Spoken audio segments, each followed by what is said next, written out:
Pump up the volume, pump up the volume, pump up the volume, pump up the volume, pump up the volume, pump up the volume. Welcome to Creativity on Tap. Creativity on Tap is a series of conversations produced by Compass about the value and importance of creativity. This year, Compass turns 50. That's half a century of putting creativity into the hands of millions of Minnesotans. We are working really hard to ensure we'll be doing this for 50 more years. Creativity on Tap is part of Creativity Saves the World, a year-long initiative led by Compass to explore the role creativity can and must play in solving the unique challenges of this era. For more information about Compass and how creativity saves the world, please visit compass.org. That is COMPAS.org.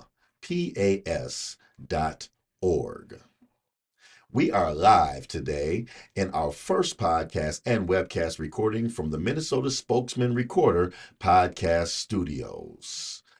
Minnesota Spokesman-Recorder is a news publication that has been in the Twin Cities for 90 years. For more information about the Minnesota Spokesman-Recorder news publication, please go to www.spokesman, that's Spokesman, hyphen recorder, RECORDER.com. And for other Minnesota Spokesman Recorder YouTube programming, please visit the historic Minnesota Spokesman Recorder's content page on YouTube. Today's episode, we find ourselves welcoming a group of young artists that have all cultivated under the mentorship of renowned DJ and music producer, as well as COMPAS teaching artist, DJ Bionik. DJ Bionik's guests that he's brought in the studio today are MC JG Man, performing artist, interdisciplinary artist, poet, rap, fashion designer, as well as beadwork and metalwork artist, Bella, Saint KX, interdisciplinary photography, spoken word, and visual artists, and Niaje, pardon me, performing artist in spoken word and singer. Welcome to Creativity on Tap. How are we doing today? Real good. Chilling. Right, we got live energy up in here. Yes, that's what I'm talking about. Well, we're so glad that you guys could make it. You are our first guest at the Spokesman Recorder Podcast Studios. And as you see, it's a lovely and professionally put together podcast studio. And we are excited to be here and we are excited to have y'all here.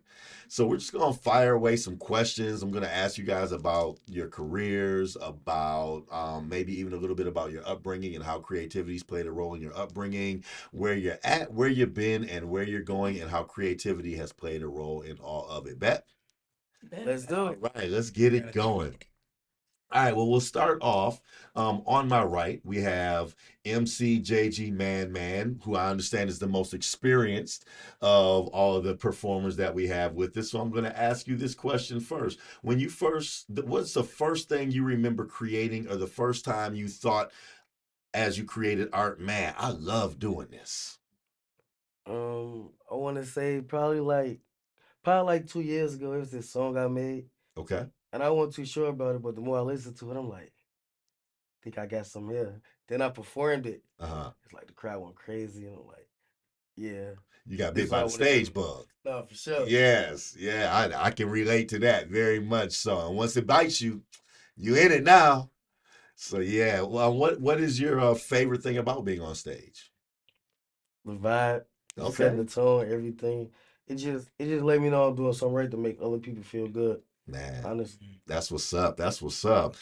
And Bella, I'm gonna ask you the same question. What's the first thing you remember creating, or the first time you thought, man, I love doing this art thing? I feel like art has honestly always been a part of my life, but it wasn't until like I think it was really my mother that encouraged me to take myself seriously as an artist from a younger age. So like she connected me with this program called the School of Rock St. Paul as like an outlet for me because I was really struggling growing up, and that was like I didn't have the words to like put to it then, but like I really think that was like a catalyst like for my own being able to process what I was going through. So that was, I think, doing the music with School of Rock was really like where I started. I was like, oh, okay, like I can actually like do this. Not only am I capable, but also this is something that like speaks to something deeper within me. Yeah. But and to your second question, I think that also like I also had a very hard time just like connecting with others, and like I think it's still something that I struggle with as a young adult just due to anxiety. But like I feel like when I'm on stage, my true self is showing, and that I can be vulnerable and also connect with others who may feel the same as I do. And so we're able to create an experience together Yeah. because you're co-creating even with your audience. Like Yeah. you're feeding off, not I don't think feeding off, but I would just say like you're yeah, co-creating is the only way I can explain it. It's a conversation. It's an exchange. And absolutely an Yeah. exchange. So that's the part that I love most about. Now, really quickly, were you already, because you do a lot of things, were you already kind of dabbling with jewelry work or fashion work before you got on stage, or did the experience with School of Rock and being on stage kind of then open up a door to these other creative expressions that you have in you? I think it's quite interesting because like the fashion design and jewelry, like I had been unpacking it recently, and I was like, I made designs when I was like single digits, and like I was like dresses and like different things like that, and like I was always very like into it, but like I never really, at least in that part of things, so like that was the thing that seemed more like, oh, it's like a hobby or like whatever. Right. So I didn't really take that portion seriously until probably about a couple of years ago, um, because I really started delving into like my ancestors' relation to those mediums, and Yeah. so like it's also a way for me to reconnect with them, and at the same time like that's something that I hope to be able to pass on. Like Right. eventually I would like to go back to some of my ancestral homelands, and like not just with the beadwork but with like the textiles, Yeah. and it's like even like regalia coming from like West Africa, and just different things like that, and being able to um, pass those things on and preserve those things. Like that's really where my passion came from, for those mediums. Okay, that's what's up.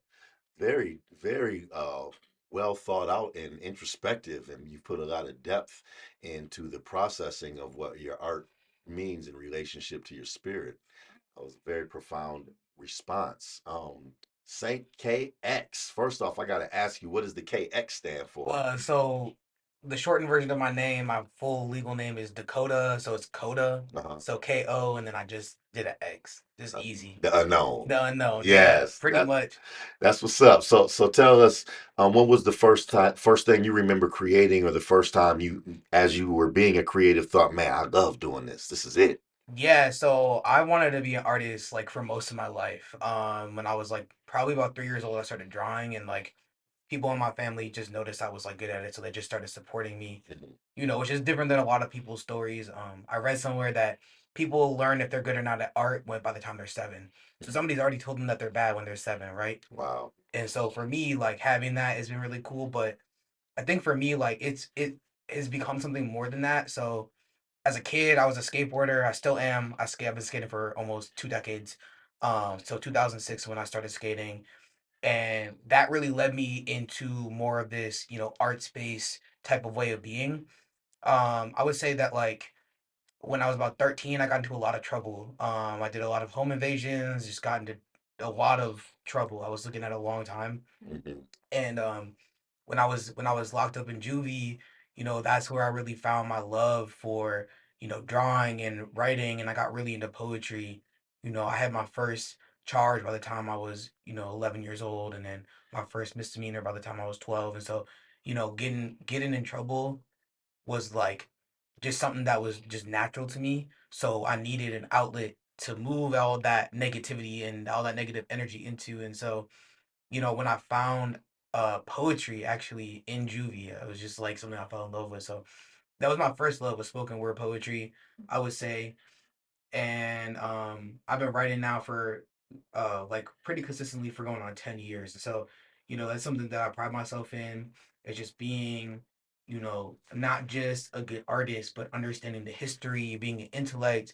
And so that led me to getting really into policy work and understanding more about my culture. And then I ended up going to the University of Minnesota, and I graduated with my degree in political science. So, Congratulations, thank you, man. thank you, Yes, thank you. indeed. Yeah, I graduated top of my class, and so, being able to be in a space that is really rigid in its thinking, and being able to use my art as a way to expand that thinking has been really cool. So I've had a couple journals posted, and some articles posted in some journals. There we go.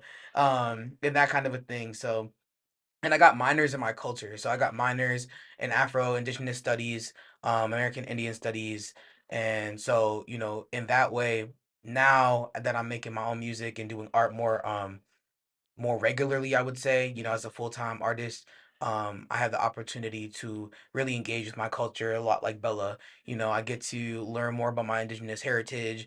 I get to, every time I go to a protest, I feel like I'm learning something more about my people. You know what I mean? Just being curious and authentic in the world is something that art taught me.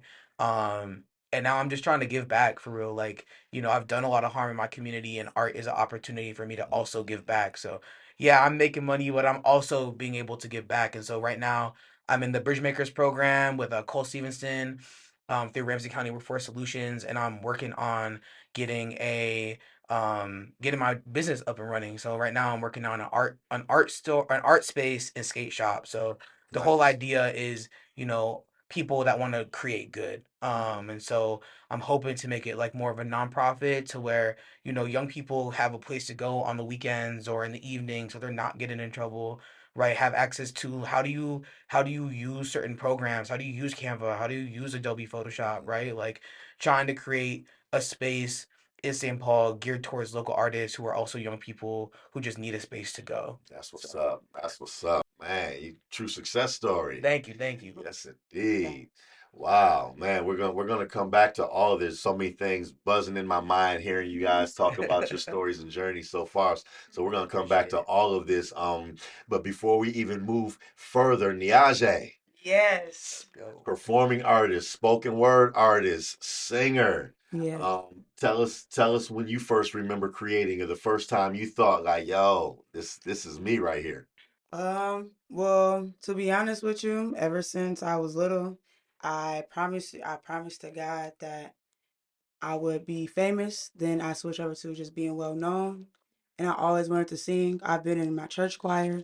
I've been in school plays. I've been, I've been, I've been a lot. I've been everywhere. Yeah, And I always had a love for music. I've always had a love for sound, some good old singing. I always had the love for it. But for poetry though, I found real love with poetry about like last year. I was going through it. I was homeless and I was just looking through some stuff. I was at my cousin's house. I was looking through some books. I started writing some words down and I literally went in my phone. I put them words together and I made a poem. And I was like, oh snap! I just snapped, and I was like, okay. I was like, okay, I could actually do something. Like I always thought, like writing is hard, but whole time it's really not. And ever since I wrote my first poem, I was like, I'm finna keep going, because I promise you, I started reading. I was on my own. I was starting my self journey, and I was just changing bad habits to good new habits, and I was rejuvenating myself, and writing and journaling helped me a lot, and that's what gives me the boost to really make poetry and to write, because I make a little short whoop. I'm like, okay, I'm gonna keep going. Then I don't. I'm like, that sounds fire. I make another one, and snap. You seem to have, I think, as a spoken word artist, the most difficult thing down, which is to know when a piece is done. Facts. For me, that's the hardest thing is to know when enough is enough in a poetic conversation. And so I'm listening to you like, okay, I made a whoop and I snapped, and okay, that's done. Now it's time to make the next one. Right? I'll be making whoops forever. I'll still be whoopty whoopty whoopty. Real quick, I want to kind of go in reverse here. If you guys don't mind sharing your ages, and we'll start with you, Niaje. Okay, I'm 20, big Taurus. All right. I'm 25, Aries. All right. 25 Virgo. 25 Virgo. Oh man, y'all giving me life, boy. I'm not gonna tell my age. And I always forget to do this every podcast because it's never about me. But for the listeners' sake, my name is Frank Sentwali. I am the COMPAS principal teaching artist on staff, as well as spoken word teaching artist. It's what I do and have been doing for over 20 years now with COMPAS. And so I put that out there just for the listener. I always forget to introduce myself because I'm always so enamored with our guests. I'm gonna come back to you, JG man. I gotta get the JG in there. What does the JG stand for? I had a friend that passed, Okay. so it's kind of like Joseph Gang. Paying homage. That's what's up. Um, what is there one particular person that either inspired you to make art or that you consider like your primary inspiration for what you do to this day? Honestly, my kids, they gave me life. Yeah. Yeah. How many kids do you have? 6. Me too. Me too, yeah. And so they keep you motivated and keep you working, right? Sure. That's what's up. That's what's up. Bella, how about you? What is I know you mentioned like the School of Rock and you mentioned your mom. Is that who you would say is what continues to inspire you, or is there someone other than your mom that also was like really pivotal in inspiring your creation? I say I've been very lucky and blessed to have the opportunity to work with and be taught by community artists Uh, in the Twin Cities. And so I feel like another one, her name is Crystal Spring. She runs the Black Box Theater at Washburn High. mm, And she was the one who really got me into poetry and to really starting to because I feel like from like School of Rock, I really got more like the fundamentals of just like the technical skills and learning how to like um learning stage performance and right. like things of that realm, but I was still like fine tuning like and what really is like my sound, like Yeah. what does my voice sound like, and so it was kind of I was just kind of all over the place, just trying this, trying that.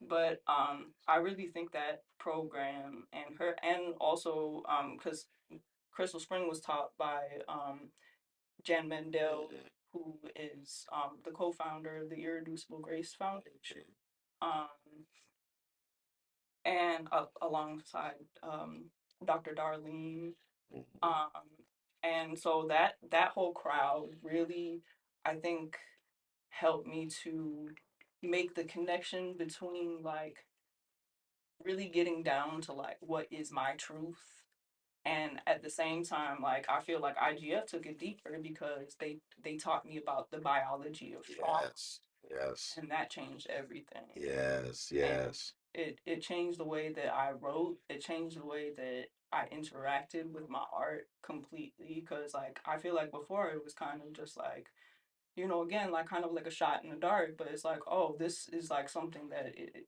is real and it's incorporated into like my I would say my healing journey at this point. Like it's an active healing tool, I would say. Right. Yeah, and it's funny you mentioned Crystal because I do know she's a disciple of Jan Mandel. Jan and I go way back.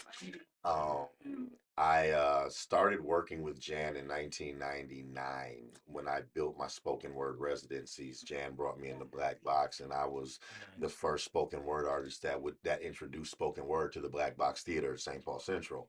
Oh, that's hard. Yeah. That's hard. And so I just, matter of fact, I just did a interview with Jan that is on our Compass website as a blog. So if you go to the Compass website and look up the blog postings, I wrote a blog on my interview with Jan Mandel. And she said something that actually, as all you guys were introducing yourselves in your journey in the beginning, she said something that really, it resonated with me when I listened to you all. And she said, I was only ever trying to save children that the system would kill their gifts. And as I listened to you guys tell your story, and especially as I was listening to you saying KX, and I was like, yeah, I was like, that is the young people that Jan Mandel was talking about, and all of you. Like, if it was up to the system, it would kill your gifts before you could hone them and become who you're becoming. You know, before you could get a political science degree, the system would have killed your gifts if it wasn't for art and creativity and theater and people like Jan in the world. You know. So yeah, I when you said that, I was like, oh yeah, I know Crystal, and yeah, I know Jan very well. Yeah. Yeah, and all my peoples, those are my spirit animals. Yeah. That's actually my coworker right now. I work Okay, at Washburn High through AmeriCorps. it's Crystal. Yeah, that's what's up. Yeah, tell her Frank Sentwali said hi. Uh, so saying KX, who would you say uh, really inspired you in your journey? And it sounds like you had a lot of inspiration just from your experience. Yeah. But somebody in that process had to pull you aside and be like, yo, we got something, Yeah. something better over here for you. Yeah, so I think the first person that did that was actually one of my high school English teachers. His name was Aaron Lebo. And he's an amazing person. He's an amazing teacher, an amazing artist. And he was our creative writing teacher. And he really pulled me aside and was like, yo, you're killing this. You know what I mean? You're doing really, really good. I think you should keep going with this. And so, I just kept writing. Like, I just never stopped after that. And growing up, I was somebody who also struggled with dyslexia and dysgraphia. So writing and reading was always really, really hard for me. But creative writing gave me an avenue to really start to understand the English language in a way that traditional teaching couldn't. Um, and as I got further into the arts, I've had a lot of struggles in my life, homelessness, and just being in a space that like it's a really bad mental space. I grew up, in and out of foster care, just in the streets doing Mm-hmm. kiddie stuff. You know what I mean? I think about it now and I'm like, wow, that was childish, but I needed to go through that to learn how to live. Yeah. You know what I mean? Yeah. And the thing that taught me how to live was art. You know what I mean? And so like with art, I'm just so grateful to the people who were in my life who said like, this can be your way of life. Because without that, I definitely wouldn't be alive. I can guarantee you I wouldn't be alive. I was carrying guns, I was doing home invasions, right? Right. Like I was doing drugs and alcohol. I actually just hit 18 months sober. So Congratulations. thank you. Congratulations. But like the things that got me there were, not just myself, but like art and the people who really just were like, no, you don't got a choice. You're gonna do it. Right. You know what I mean? Like I didn't get a choice. Like if it was my choice, I would have been outside. You Right. know what I mean? But them sitting here and being like, no, I'm gonna give you 8 things of homework to do that's not required. Right. You know what I mean? That kept me inside because the thing that I loved too was school. I love school. I love learning.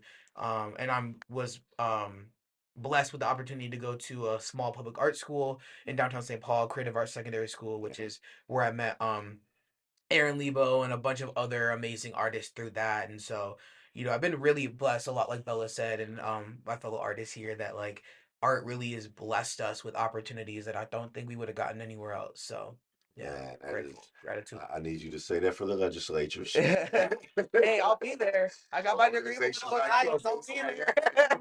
We trying to I keep the know. lights on.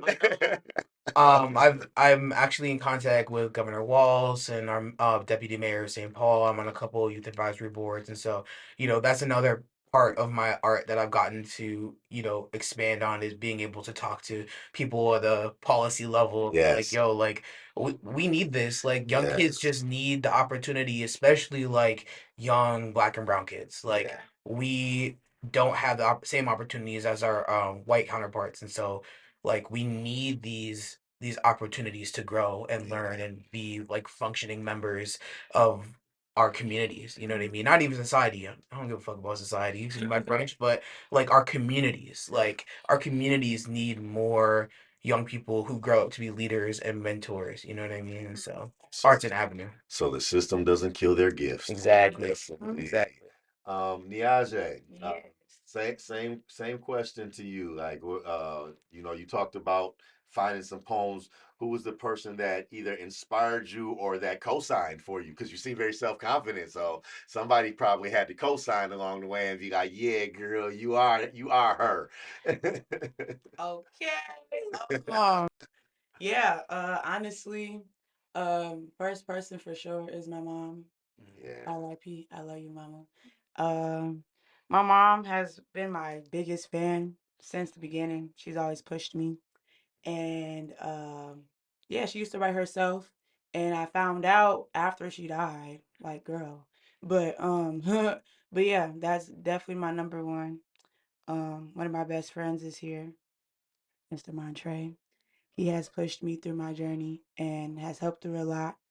And very appreciative of everybody in my circle. I would say open mics have definitely uh been a big mind opener and has helped me through with confidence, nervousness, all types of you know what I'm saying? Um, but also I do appreciate Bionic for sure. Cause nobody else, I feel like I would not be in this position without him. I'm not gonna lie to y'all. He definitely seen me and now we are literally sitting here. So I just want to say I'm grateful for sure. And them is my peoples.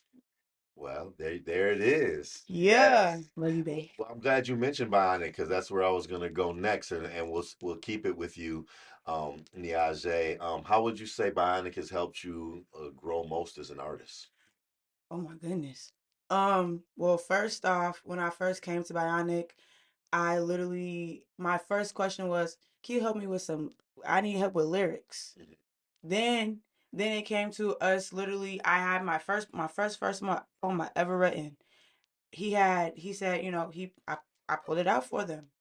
And it literally started from right there. He made me a beat called Swan, like my poem is called Swan, Mhm. and that's legit when it started. I promise you, from that day on, it's been it's been that. Like I've been getting I've been I've been helping myself get back on track really, like Yeah, it's consistent. yeah. You know what I'm saying? Like I'm expressing myself more than I probably ever have, and like I know what art is, and it makes me feel very good inside. Like I love the feeling of how it makes me feel, because at the end of the day, like I said, I would not be here without my system, without my support system.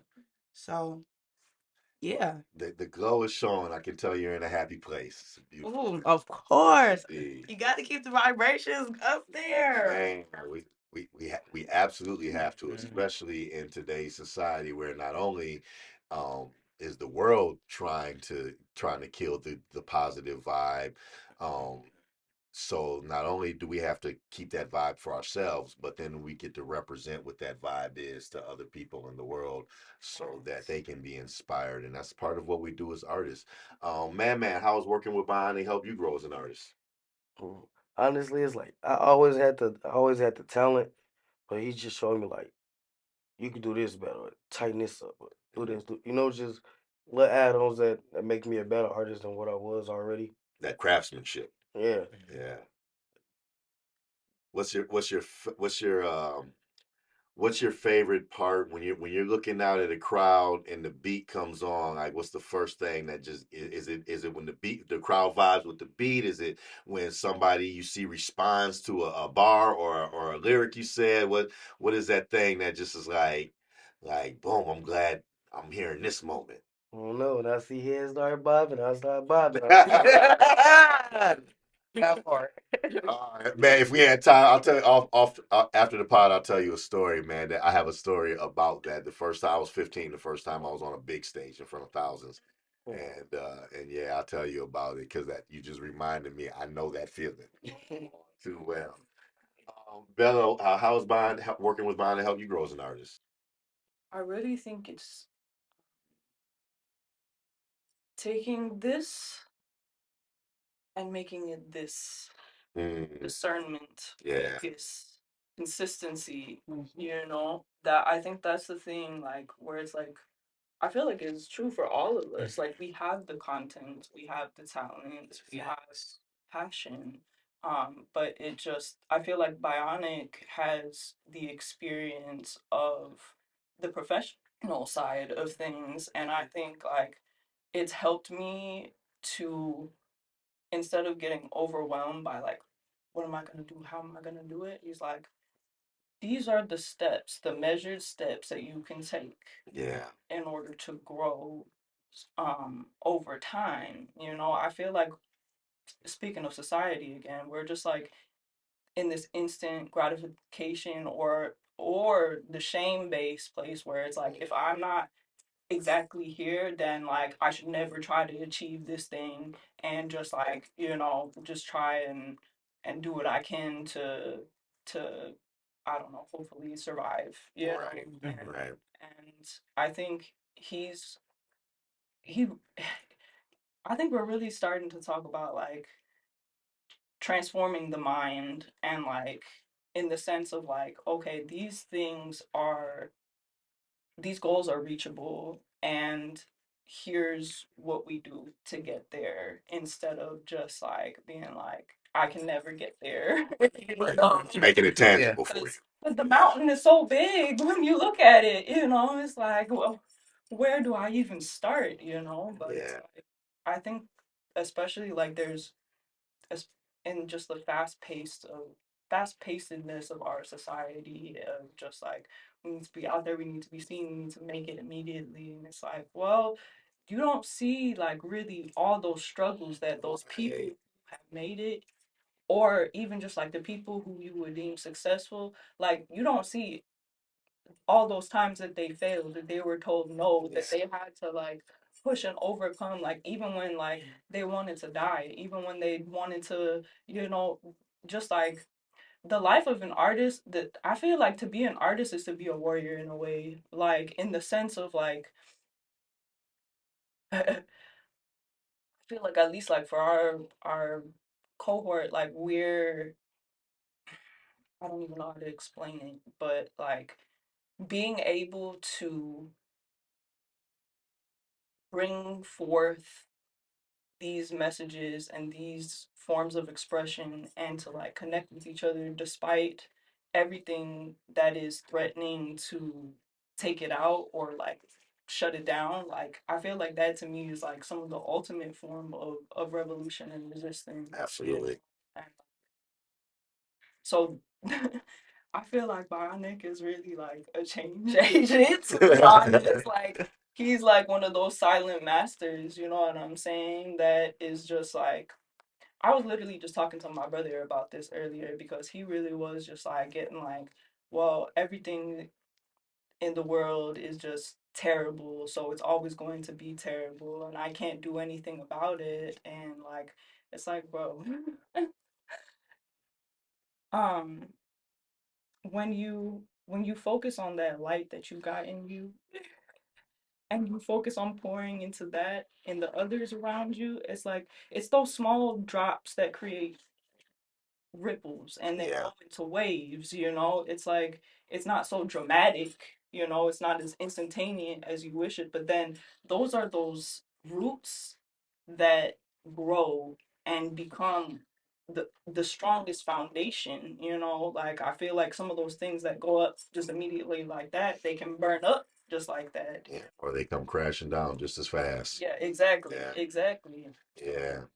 No, I hear you 100% on that. And he is a agent of change. I mean, the evidence is sitting here having this conversation. You know, the connection that you all have to Bionic and through Safe Zone, and you are creating change throughout you all's lives, not only for your life, but for the life of those you care about and those around you.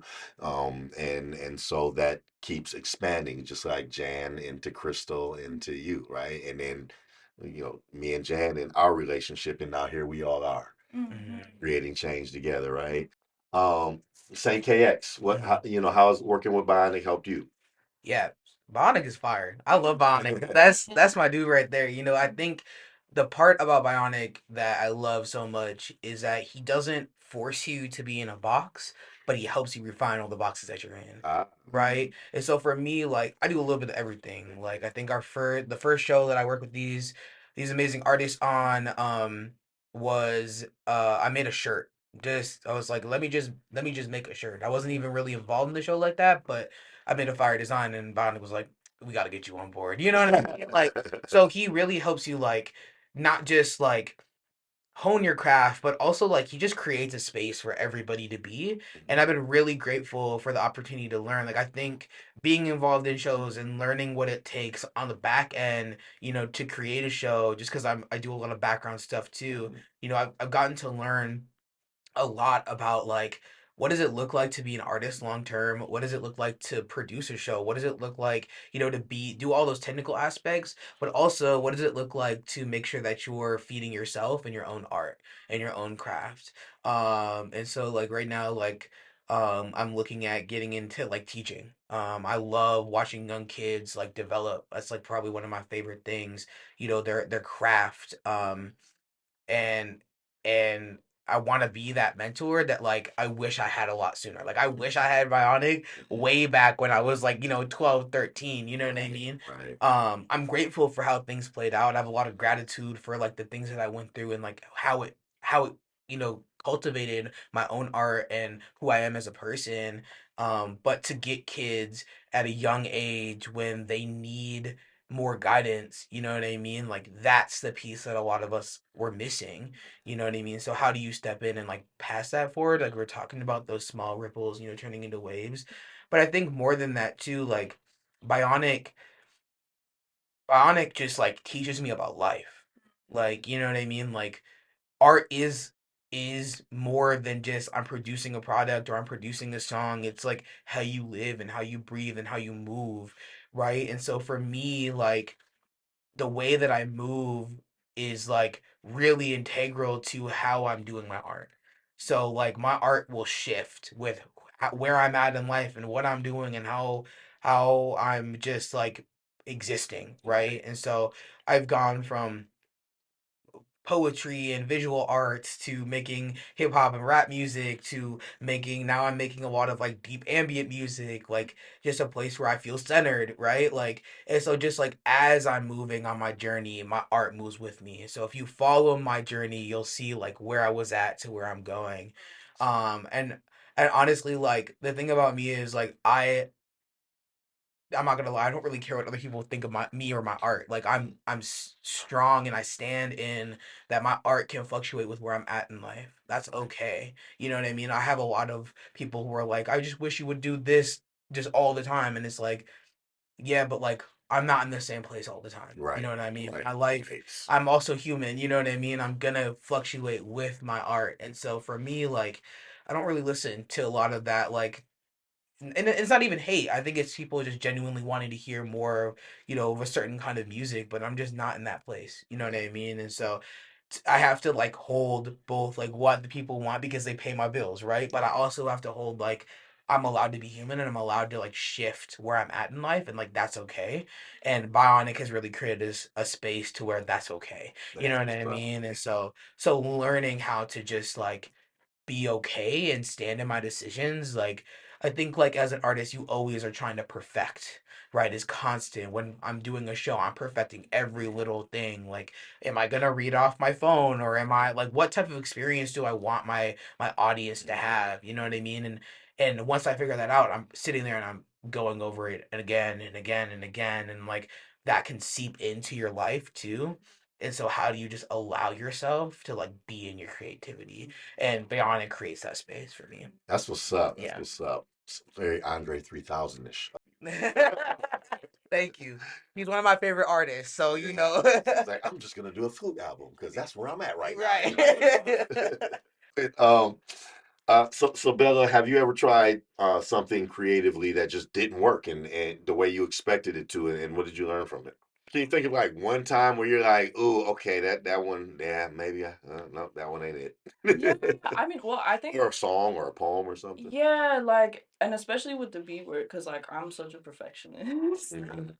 Even when I'm like writing and stuff, like I have to like go over it and it has to have like a certain structure and a flow that I'm like, okay, this is it. Right. And if it's not, then I'm working on it obsessively. Okay. But I think that's where I've had to pivot and just like letting go of that. Go to the Niage school of, okay, that's done. Right. And so like I would say like really just being open to messing up Ah, and being a beginner yeah, at certain aspects and knowing that with time and dedication and practice those things will grow. yes, um yes. That's a great lesson. yeah, it's a very hard Look, and look. I again stories. Ooh, there are things that I don't do anymore before I go on stage that in my 20s I used to do, and now I'm just like, yeah, no, that not can't use that as an excuse for not having a dope show. So so I get it. I've been there, and you grow from it, right? You're like, oh, okay. Let me refine how I move with my creativity. or Yeah. just just allowing space for exploration and like just to let that inner voice shine through no matter how it comes out, I guess like something that shifted for me, especially within like this cohort, is just like I feel like before I was really trying to cater more towards the audience like Bear was, but then like I was losing my own self in Yeah. that, and so like I feel like I'm being encouraged to delve deeply within, and so that's like it's it's messy, it's at times scary, but it's also necessary because it's like without yourself, like Right. What do you got? Right. What is it? Right. I hear you there. Niaje, have you ever written and performed a poem and you're like, oh, that didn't happen the way I thought it was gonna happen, or Oh, of course. I ain't gonna lie. When we performed our first performance, I was overly nervous for no reason. Mhm. And I after my two songs, I was like, it was like a big burden off my shoulders. I was like, okay, like that felt really good. Like that felt really good. And I don't know what I learned from that is that I just need to have a little bit more faith in myself to know enough to where I know for a fact that ain't no reason to be nervous. These people they finna jam out to what I got, and they finna love it. They finna enjoy it, and I'm finna do my thing. So one thing for sure learned is I gotta work with myself a little bit more and give myself a little bit more credit to give myself a little bit more credit and push myself. So I ain't gotta really do too much. But yeah, nervousness is one thing for me that be eating me up. Yeah. I always tell my students that nerves is part of the uniform of performance. Yeah. It never goes away. And you just, you got to show that day. You take your shower, you put on your socks, you put on your garments, you put on your clothes, your pants, your shoes, and you put on your nerves and you walk out the door. Literally. It never goes away. And as a matter of fact, if I'm not nervous when I'm performing, now I'm worried. And I'd much rather be nervous than be worried, because I'm like, okay, what is it about this that I don't feel connected to enough to feel anxious enough about wanting to do well? So to me, nervousness is just, it means you care. And so if I'm not nervous, then that means I'm not caring, and then there's a problem. Right? So So that's part of my uniform, and who knows, maybe it's the cape that allows us to all go out there and put our best foot forward. Facts. So don't worry about being nervous, just embrace it. Oh, of Eat course. it. Yeah. I Yeah. mean, for sure, I snap on that. I snap on that snake. I said that stage. That stage. And I know that I have worked over it by making more, making more content of myself, singing by myself, Yeah. recording myself singing, and go back to it, be like, okay, I'm gonna look at that and be like, you know what? My next performance, I'm gonna give everybody eye contact. I'm Yeah. not gonna look down, like kind of how Bella said, I kind of critique myself, Yeah. so I can grow as myself, but also grow as an artist to enough to where each time is every other time is gonna be perfect, perfect, perfect. Just how I want it to be. Man, the film study era is great. The camera phone era, you can record yourself, study yourself. Oh man, I was born too soon. Um, KX, I'm going to ask you a little bit different question about this cohort, as you Yeah. guys keep calling it, this group of people that are with us today. How do you inspire and challenge each other creatively, and do you guys have fun working with each other? Yeah, so I think the really cool thing about this cohort is like we're all really good friends. So we met in a time in our lives where we were all like kind of struggling, but we were all doing art, and it was like just a dope experience. But I think we push each other because I think we all see like, oh, like I love that Bella does this thing, or I love that JG does this thing, or I love that Niache does this thing, or KD or Mhm. D'Lo. You know what I mean? The two other two that aren't here, but I think like for me, I get really pushed in how do I create, um the best environment where we all get to learn. I think that's like the most important thing for me. It's like to constantly be uh pushing each other means to constantly be learning, means to constantly be bouncing off each other. It means calling each other at 2 in the morning, like, hey, I have this written. Can you help me figure out the ending line? Or like, you know what I mean? Or just like creating a constant way to just like keep that line of communication open to where, it could be 3 in the morning and we're texting each other like, yo, I thought I saw you downtown, and it's just a whole stuff. It don't even look like the person. You know what I mean? Like, and that's cool to me. Like having a relationship with artists outside of, just performing means that you get to develop together, not just as artists, but as people. Mhm. And so that's been really cool. Like I got to go to one of Bella's shows outside of our cohort, and just being able to engage and seeing what everybody is up to has been really cool. Like so it's much more like I wouldn't even call us a cohort. Like I would really just call us like extended family. Yeah. You know what I mean? Like being able to be that like like yeah, you're killing it, let's adjust this way, or like, you know what I mean, just bounce off each other.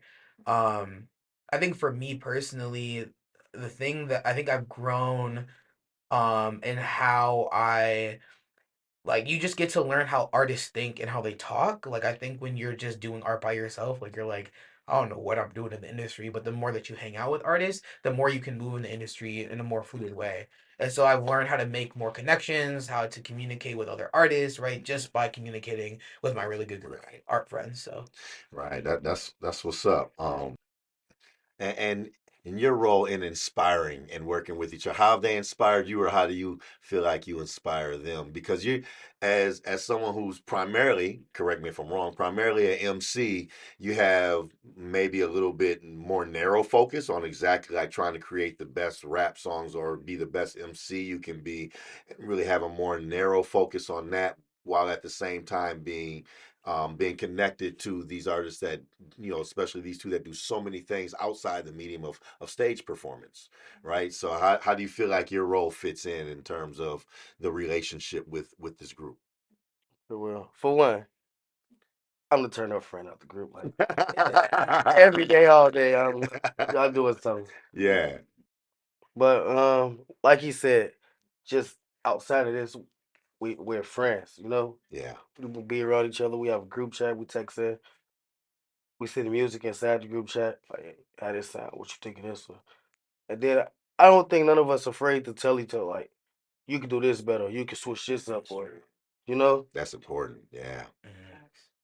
and then And then you the turn up man. just yeah, He hypes us up. He keeps being Yeah. hella humble. Like JG is the one who makes sure that all of us are like ready to go for a performance. Like if anybody is on something, it's JG. You know what I mean? And it makes us hype to go perform. So yeah, we like he's being too humble about it. You know what I'm saying? But JG is not just a hype man. He's a like glue guy. yeah, That's he's what's up. he's my friends. That's what's up. I love it. I love you guys are reminding me so much of when we were when our collective, we called it a collective, and it was, man, it was FUAS, it was Edu Poetic and Bremen, it was OSP and Callus, it was, Desdemona was part of it. It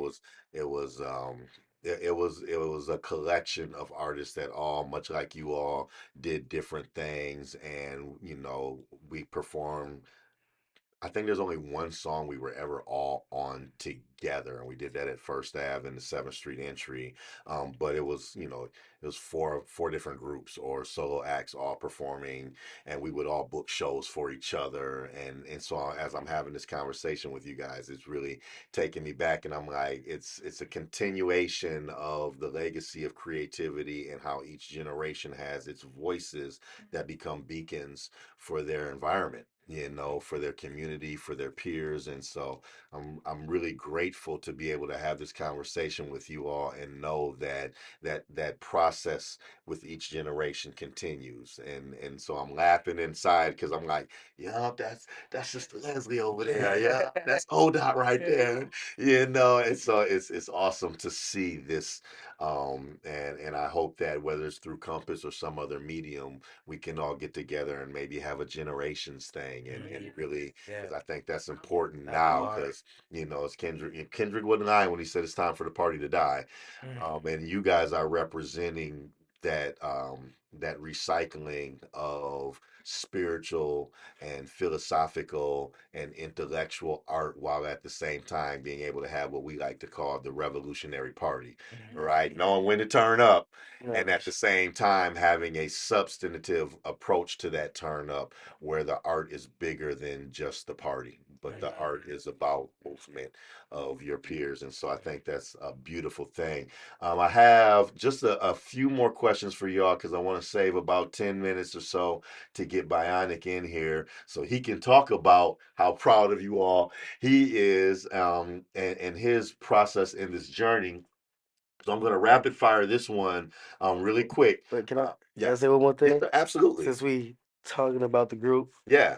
he been a little quiet, but I want to shout out to our future cameraman coming soon. Okay. Okay. Facts. And that's his role here. All right, he's gonna do the videography, huh? Put the documentary together. Coming soon, real soon. Yes, indeed. All right, all right. Well, I'm glad that you are here, man. Thank you for supporting and being a part of what seems to be an amazing energy, and creativity, doing what it's supposed to do, bringing people together.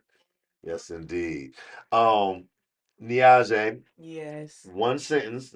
All of you are going to get one sentence for this one Sentence is because it's great. on here. It's on the prompt. If you could describe what creativity means to you in one sentence, what would it be? In one sentence? Yeah, I know, right? What? Okay.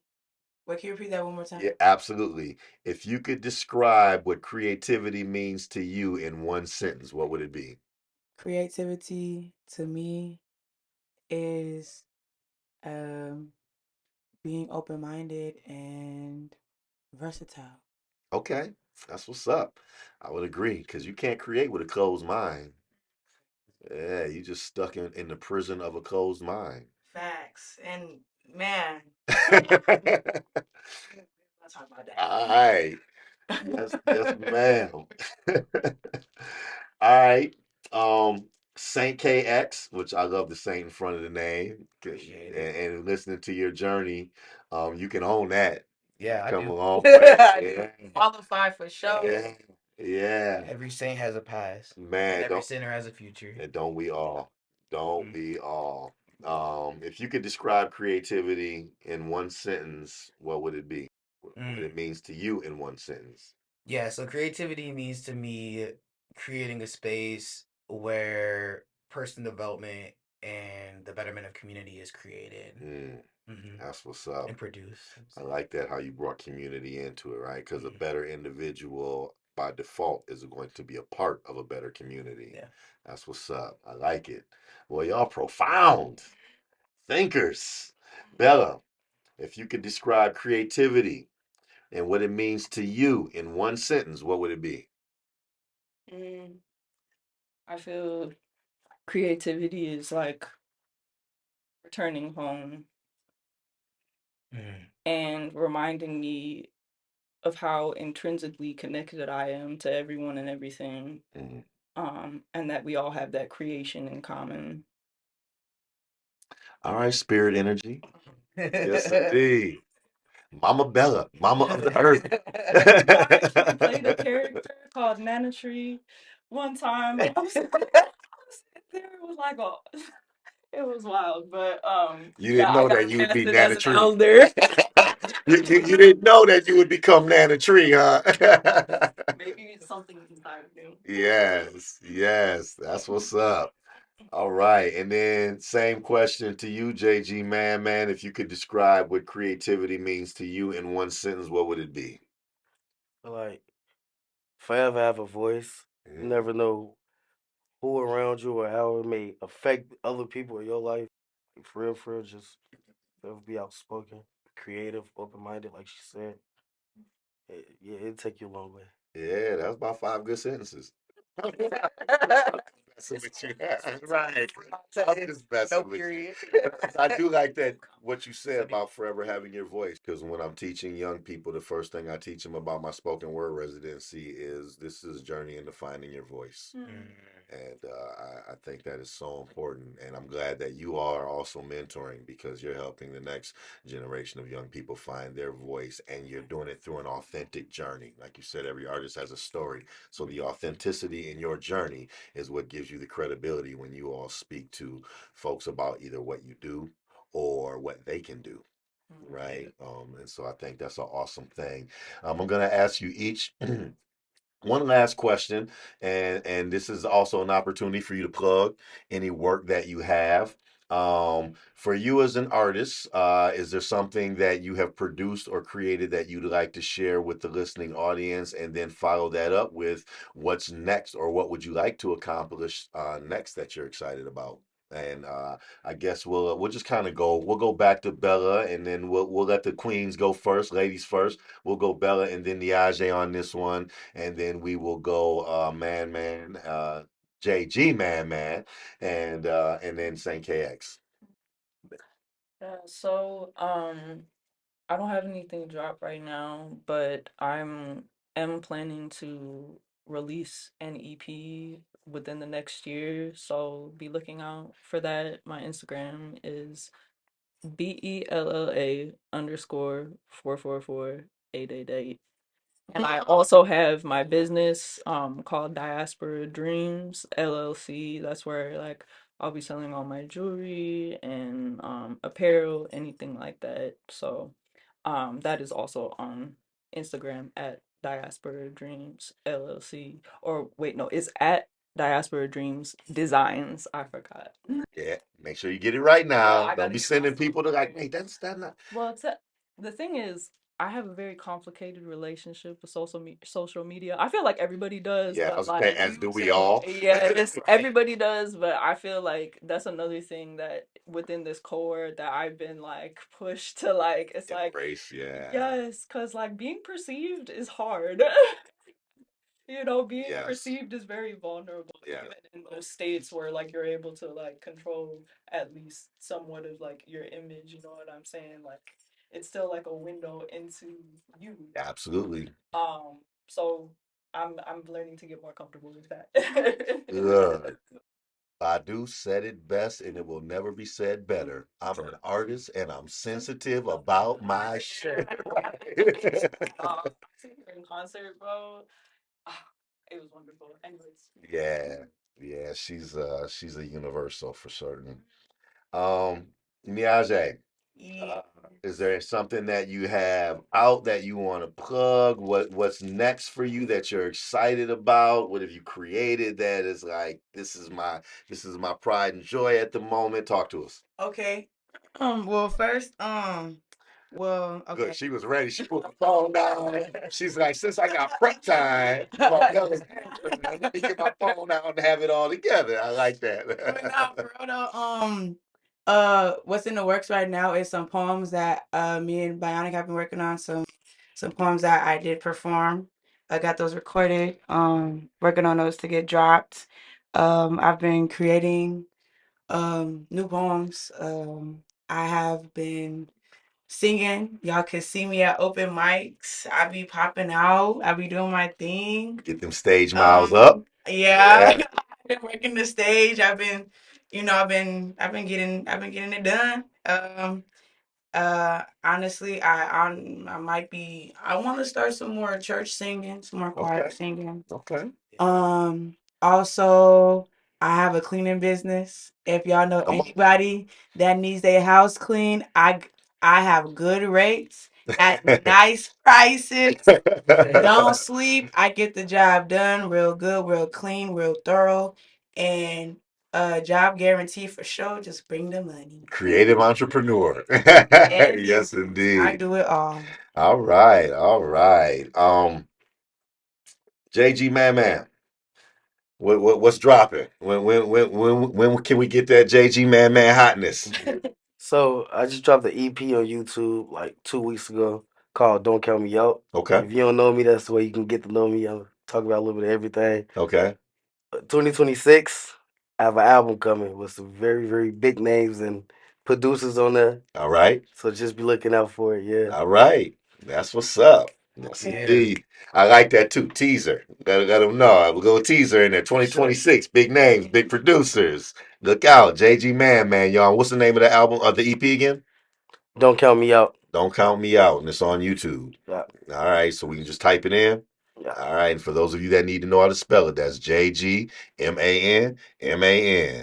All right. And then we got St. KX. What you working on besides, getting ready to be the next mayor of St. Paul after Melvin moves on to bigger things and what else we got Dang, going I on? wish I wish I wanted to be a mayor. I hate politics. Yeah. So I'm more on the policy side of like creative policy, but be on the lookout for some new art policy and some No. grants, you know what I'm saying?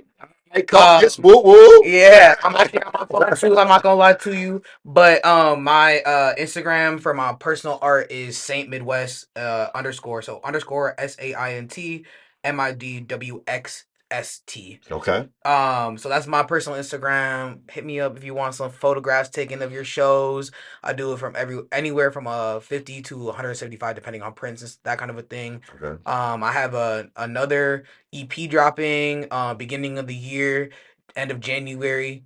Um and that one's called Love Exodus. So I'm pretty excited for that one. That one is just like all deep ambient electronica music. But it'll be a good time. It's fire. I put some violins, a lot of classical stuff, along with some more synths and pads and stuff like that. So I'm pretty excited for that. And then the skate shop and art store that I'm trying to open.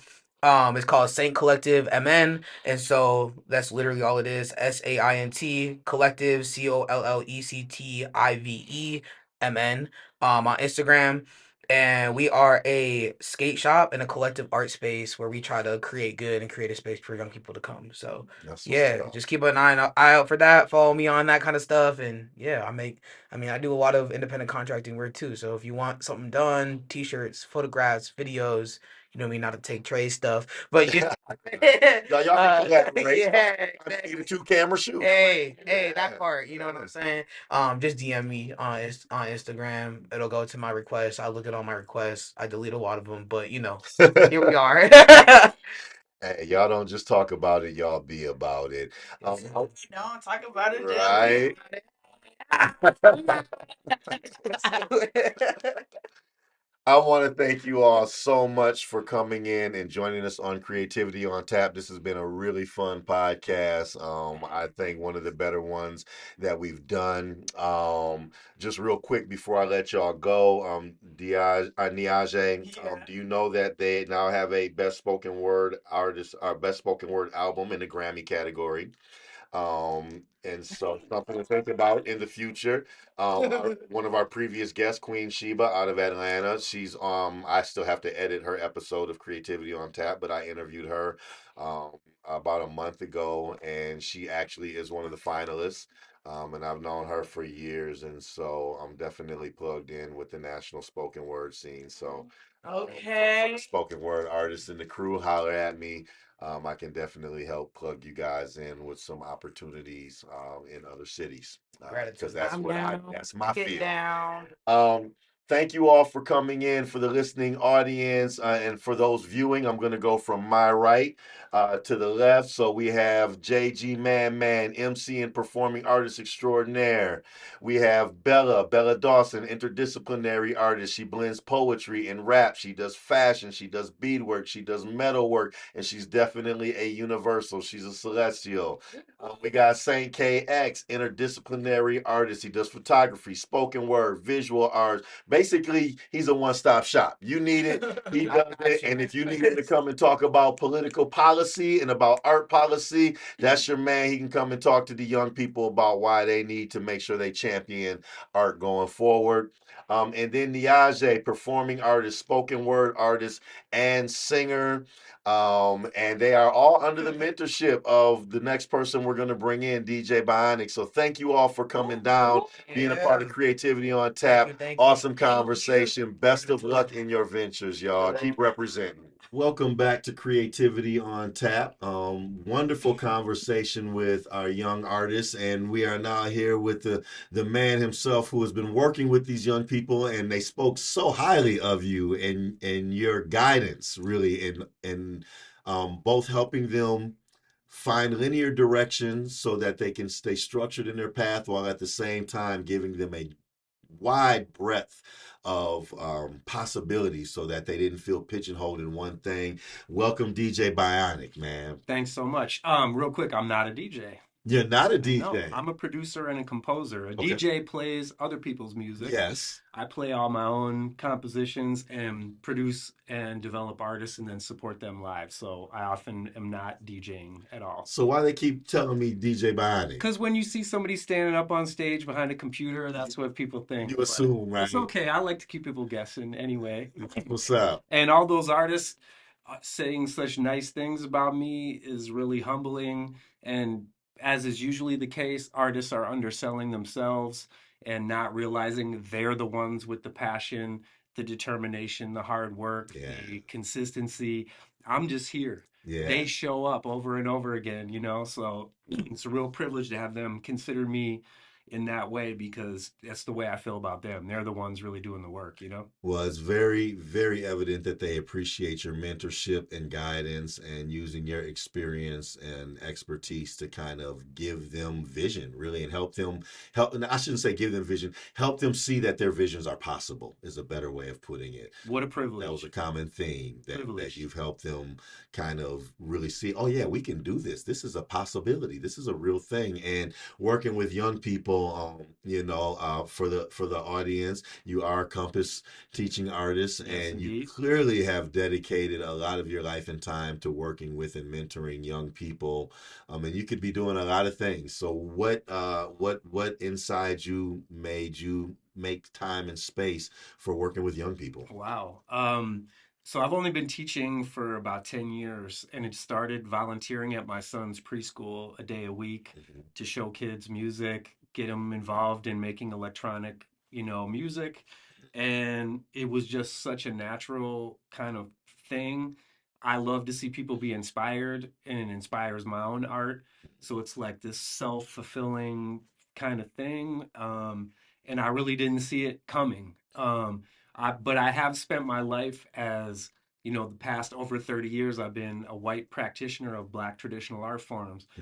So I've not only made all the comfort and all the things that I have in life off of Black music, I've also been through a lot of experiential pitfalls Yeah. being an artist. Yeah. And so it's a natural fit to just try to pass this experiential information on to Yeah. young artists. Yeah. And I'm also trying to hit people that are within my wheelhouse, my discipline, artists that are doing hip hop, spoken word, R&B, Black American art forms. And so just passing this knowledge on so that the new generation of artists is better equipped to get around those pitfalls, you know? Yeah, us old artists too could probably use a tip or two. I'm saying they teach me is the truth too, you know. It's a reciprocal thing, so it's great. That led right into the next question I was going to ask you. You talked about what you've been able to, offer them.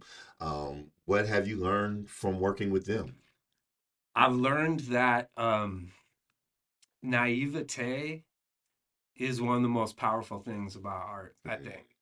Not knowing what Mm-hmm. the right thing to do is where the new things come from. Yes, And yes. so they're showing me new perspectives all the time, turning me on to artists that I don't know about, broadening my own perspective on my own art forms, how they change, how to stay relevant, how to speak to a younger group of artists and have some common ground. So they really teach me a lot. They teach me all the things that drew me to my art forms in the first place. Yeah. The culture behind it, the language, the fashion, the the way you carry yourself, the way you transmit your ideas, and they're the youth is the strength Yeah. and the old are the experience, and so we have to trade. That's what's up, man. That reminds me.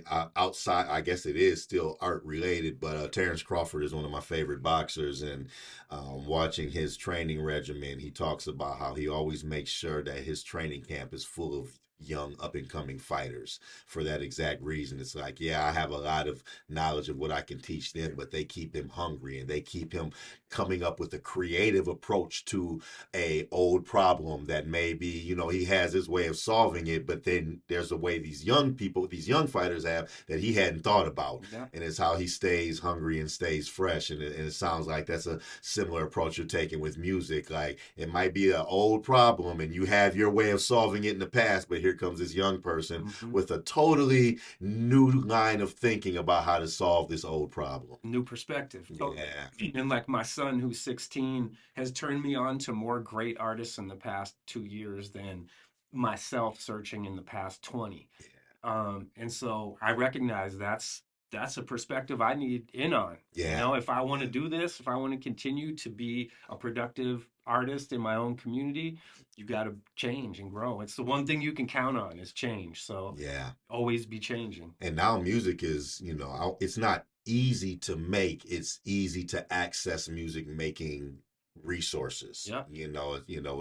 We're both probably around the same age, and 2-inch tape was really expensive. And now, 10-year-olds Yep. are coming up with crazy funky vibes or crazy creative vibes with the technology we have today. I just had to learn how to use GarageBand editing just to edit podcasts. Hey, you Like, need to know. yes, You need to know. so wow. Man, I just want to say thank you for helping these young artists get to Creativity on Tap, for your mentorship of them. Your work with Compass is much appreciated. I want to ask you, where do you think creativity is going next as it relates to access and resources for young people, our social political landscape, our economic landscape? How is the idea of young people having access to creativity going to survive in an environment and society where economic resources for creating art is constantly being pulled back, at least on a federal level?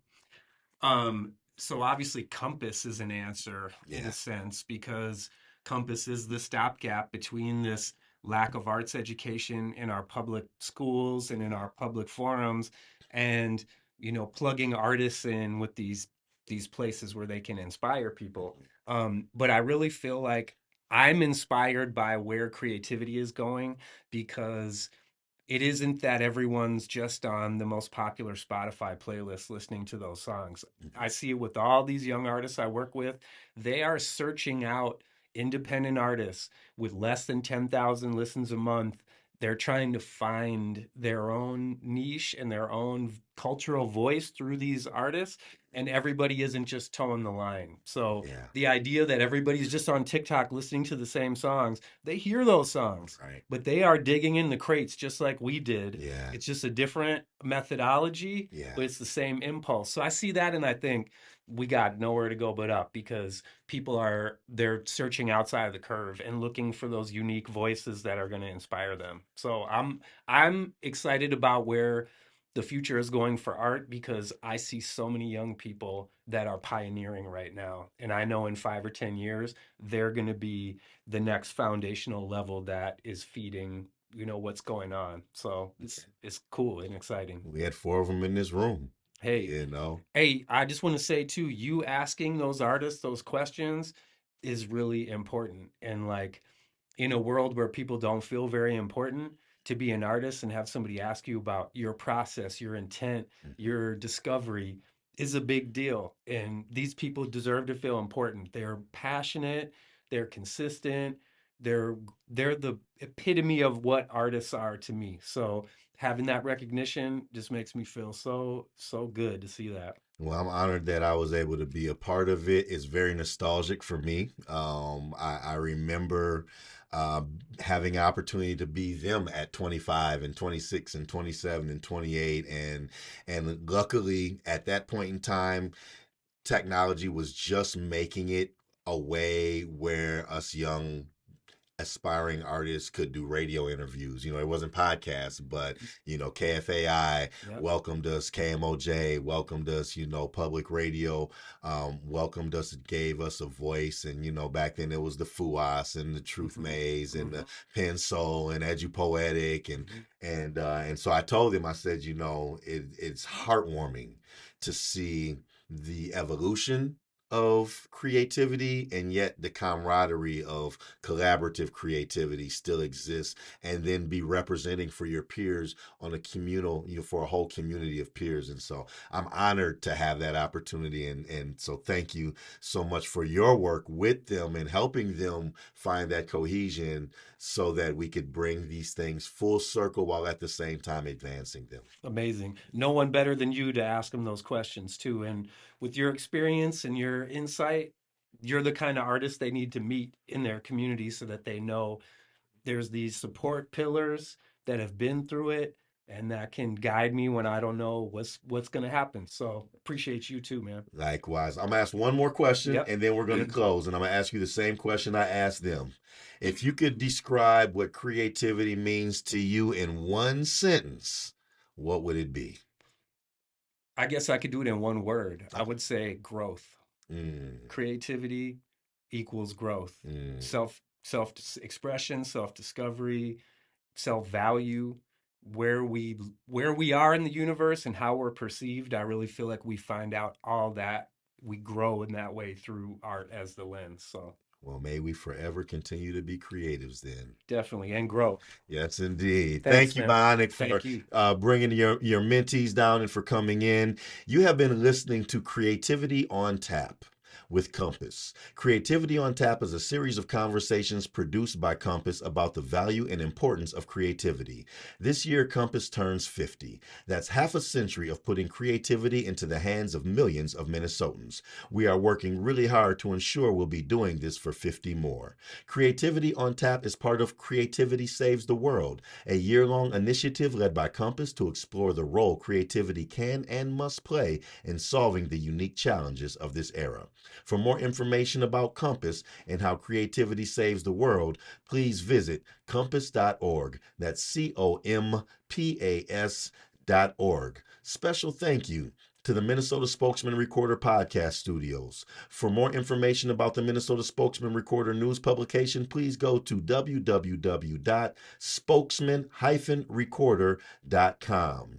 Spokesman-Recorder on YouTube also offers more programming from the Spokesman-Recorder podcast studio. Please go to their Spokesman-Recorder content page. For COMPAS and Creativity on Tap, I'm your host, Frank Sentwali. Peace. Pump up the volume, pump up the volume, pump up the volume, pump up the volume, pump up the volume, pump up the volume.